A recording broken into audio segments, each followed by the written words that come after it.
Hello professionals, మీ career coach గురువుకి స్వాగతం. రీసెంట్గా వన్ ఆఫ్ మై మెంటీ ఒక క్వశ్చన్ అడిగాడు. నేను జాబ్ చేద్దామని అనుకుంటున్నాను, బట్ ఇది రైట్ టైమా కాదా, వెయిట్ చేయాలా లేకపోతే మూవ్ ఆన్ అవ్వాలా, ఒకవేళ జాబ్ చేద్దాం అనుకుంటే నాకు మోటివేషన్ రావట్లేదు జాబ్ అప్లై చేయడానికి, మరి ఎలా? సో ఇలాంటి కన్ఫ్యూజన్తోని తను ఒక క్వశ్చన్ అడిగాడు అనమాట. చాలా ప్రొఫెషనల్స్ ఇదే డైలమాలో ఉంటారు. At some point in there careers they have this dilemma. మీరు కూడా ఈ డైలమాతో స్ట్రగుల్ అవుతున్నారా? మీరు కరెంట్ కంపెనీలో గ్రో అవ్వాలని, లేకపోతే వెయిట్ చేయాలా, లేదా న్యూ జాబ్ ఆపర్చునిటీస్ కోసం సెర్చ్ చేయాలా అనేది ఒక బిగ్ క్వశ్చన్గా ఉందా? ఈ వీడియోలో నేను ఈ కన్ఫ్యూజన్ లేకుండా ఒక క్లారిటీ ఇవ్వడానికి ట్రై చేస్తాను. I'm giving you one exercise to you. It's a quick exercise. మీరు చేయండి. ఒక పెన్, ఒక బుక్ రెడీ చేసి పెట్టుకోండి and let's start this exercise. First point, మీ కరెంట్ సిచ్యువేషన్ని అసెస్ చేయండి. మీరు కరెంట్ రోల్లో సాటిస్ఫైగా ఉన్నారా లేదా? మీరు కొత్త స్కిల్స్ నేర్చుకుంటున్నారా లేదా? మీకు ఆపర్చునిటీస్ ఉన్నాయా లేదా? మీకు ఆపర్చునిటీస్ గ్రో అవ్వడానికి ఆపర్చునిటీస్ ఉన్నాయా లేదా? మీరు మంచిగా డెలివర్ చేస్తున్నారా లేదా? I'm not talking from IT. మీ జాబే కరెక్ట్గా డెలివర్ చేస్తున్నారా లేదా? మీ పర్ఫార్మెన్స్ సాటిస్ఫాక్టరీగా ఉందా లేదా? మీ మేనేజర్ రేటింగ్ ఎలా ఇచ్చారు? మీ మేనేజర్ ఫీడ్బ్యాక్ ఏమిస్తున్నాడు?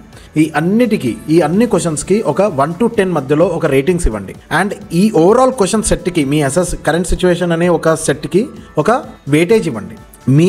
మీ ప్రకారంగా వెయిటేజ్ ఇవ్వండి. సో 20% వెయిటేజ్ ఉంది, 10% వెయిటేజ్, అలా వెయిటేజ్ పెట్టుకోండి. తర్వాత సెకండ్ పాయింట్, ఈ క్వశ్చన్స్కి మీరు కూడా రేటింగ్స్ ఇవ్వండి. మీ కెరియర్ గోల్స్ని ఐడెంటిఫై చేశారా? ఐడెంటిఫై చేస్తే అది మీరు రాసుకోండి. ఫస్ట్ 1 year ఏం చేస్తారు, నెక్స్ట్ 5 years ఏమి, ఎక్కడ ఉండాలని అనుకుంటున్నారు, కరెంట్ కంపెనీలో మీ గోల్స్ రీచ్ అవ్వడానికి ఆపర్చునిటీస్ ఉన్నాయా లేవా, ఇది ఒక క్వశ్చన్. మీ గోల్స్ కంపెనీ గోల్స్కి అలైన్ అయ్యి ఉన్నాయా లేదా, ఇవన్నిటికీ మీరు రేటింగ్స్ వేయండి. ఆ రేటింగ్స్ కూడా అగైన్ ఈ కెరియర్ గోల్స్ అనే సెట్ ఆఫ్ క్వశ్చన్స్కి ఒక వెయిటేజ్ ఇవ్వండి. 20% 10% what ever it is the weightage according to your need. తర్వాత థర్డ్ పాయింట్, మీ కంపెనీ కల్చర్ని ఎవాల్యుయేట్ చేయండి. కంపెనీ కల్చర్ కూడా చాలా ఇంపార్టెంట్. మీరు వర్క్ ఎన్విరాన్మెంట్లో కంఫర్టబుల్గా ఉన్నారా లేదా? మీ వాల్యూస్ కంపెనీ వాల్యూస్తో అలైన్ అయ్యి ఉన్నాయా లేదా? కంపెనీ కల్చర్ సపోర్టివ్గా ఉందా లేదా? మీరు వాల్యూడ్గా ఫీల్ అవుతున్నారా లేదా?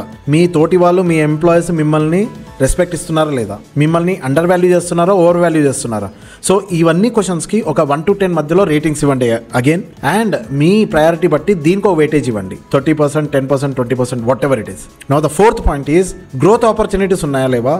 మీరు మీ కంపెనీలో, ఉన్న కంపెనీలో గ్రోత్ ఆపర్చునిటీస్ ఉన్నాయా లేవా అని చూసుకోవాలి. సో ప్రమోషన్స్కి ఛాన్స్ ఉందా లేదా? న్యూ ప్రాజెక్ట్స్ వస్తున్నాయా లేదా? అక్కడ మీరు వెళ్ళడానికి ఛాన్స్ ఇస్తున్నారా లేదా? లీడర్షిప్ రోల్స్ అవైలబుల్ ఉన్నాయా లేదా? ఈ అన్ని క్వశ్చన్స్కి 1 to 10 మధ్యలో రేటింగ్స్ ఇవ్వండి. సో మీకు ఇంకా క్వశ్చన్స్ వస్తే ఆ క్వశ్చన్స్ కూడా దీంట్లో యాడ్ చేసుకోండి. కానీ గ్రోత్ ఆపర్చునిటీస్ అనేది ఒక బ్రాకెట్.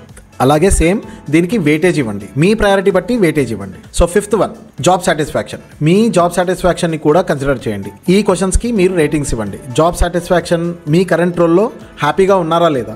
Are you excited? మీరు ఎక్సైటెడ్ ఉన్నారా లేదా? ఎవ్రీడే మీరు వర్క్ చేయడానికి మోటివేట్ అయ్యి ఉన్నారా లేదా? ఆ క్వశ్చన్స్ యాడ్ చేసుకోండి. దీనికి ఒక రేటింగ్స్ ఇవ్వండి 1 to 10లో. అండ్ మీ ప్రయారిటీ బట్టి దీనికి కూడా వెయిటేజ్ ఇవ్వండి. తర్వాత సిక్స్త్ వన్, మార్కెట్ కండిషన్స్ని అనలైజ్ చేయండి. This is very crucial and very very important. ఎందుకంటే కరెంట్ జాబ్ మార్కెట్ ఒకవేళ స్ట్రాంగ్ లేదు అని అంటే మీరు అటు పోయి కూడా రిస్క్ ఎందుకు తీసుకుంటారు? ఈ క్వశ్చన్స్ కూడా రేటింగ్ ఇవ్వండి. కరెంట్ జాబ్ మార్కెట్ ఎలా ఉంది? It is strong, it is weak, it is okay for your role, better opportunities ఉన్నాయా లేవా? సో ఈ క్వశ్చన్స్కి మీరు 1 to 10 రేటింగ్ ఇవ్వండి.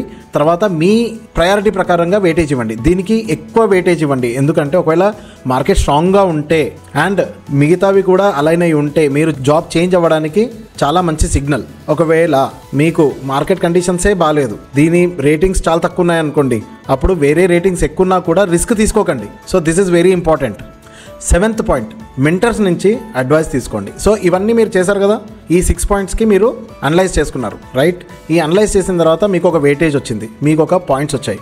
ఒకవేళ ఆ పాయింట్స్, ఆ రేటింగ్స్ ఒకవేళ 60% కన్నా తక్కువ ఉంటే ఇమీడియట్గా మీరు జాబ్ చేంజ్ చేయడానికి ట్రై చేయొచ్చు. ఒకవేళ 60% అండ్ అబవ్ ఉండి ఒక 80% మధ్యలో ఉంటే, so there is no need of even thinking about it. But if you are still confused about 60 to 80%, so above 80% ఒకవేళ రేటింగ్ ఉంటే there's no need even thinking about it, just continue in this. కాకపోతే మీకు trigger ఎందుకు వచ్చిందో అనేది ఆలోచించండి. Job change చేయాలి అనే ట్రిగ్గర్ ఎందుకు వచ్చిందో ఆలోచించాలి. ఒకవేళ 80% అండ్ అబవ్ ఉంటే, 60 to 80% మధ్యలో ఉంటే మీరు మెంటర్స్ ఒక అడ్వైస్ తీసుకోండి. మెంటర్స్ అడ్వైస్ చాలా చాలా యూస్ఫుల్గా ఉంటుంది. ఎందుకంటే మీ సిచ్యువేషన్ని బెటర్గా అండర్స్టాండ్ చేసుకుంటారు, valuable insights ఇస్తారు, and they will help you to take a informed decision, and that's what I do for my mentees.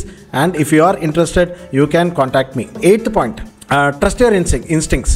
Me instincts ఒకటి చెప్తుందన్నమాట, నేను ఇక్కడ ఉండొద్దు, ఈ జాబ్లో కంటిన్యూ చేస్తే నాకు ప్రమాదం, నాకు డేంజర్, నేను ఈ జాబ్ నుంచి వేరే జాబ్ వెళ్ళాలి కంపల్సరీ అని ఒక గట్ ఫీలింగ్ వస్తుంది. అప్పుడప్పుడు ఆ గట్ ఫీలింగ్, అప్పుడప్పుడు ఆ ఇంట్యూషన్ మీకు ఒక డైరెక్షన్ ఇస్తుంది. కానీ ఆ గట్ ఫీలింగ్ కరెక్టా కాదా అని చెప్పేవాళ్ళు ఎవరు అని అంటే mentors. So you need to take the help of mentors, right? So conclusion ఏమంటే, ఒక జాబ్ చేంజ్ చేయడం అనేది ఒక బిగ్ స్టెప్, కానీ ఒక కేర్ఫుల్ అసెస్మెంట్తోని, ఒక ప్లానింగ్తోని మీరు ఒక రైట్ చాయిస్ చేయొచ్చు. గుర్తుపెట్టుకోండి, ఒకవేళ మీరు అక్కడే ఉండాలని డిసైడ్ చేసినా, మూవ్ ఆన్ అవ్వాలని డిసైడ్ చేసినా కూడా లెర్నింగ్ అండ్ గ్రోయింగ్ చాలా ఇంపార్టెంట్. అంటే కంటిన్యూస్గా లెర్న్ చేయండి, కంటిన్యూస్గా గ్రో అవ్వండి. ఒకవేళ ఈ వీడియో మీకు హెల్ప్ఫుల్గా ఉంటే లైక్ చేయండి, షేర్ చేయండి అండ్ సబ్స్క్రైబ్ చేయండి నా ఛానల్ మీ కెరియర్ కోచ్ గురు.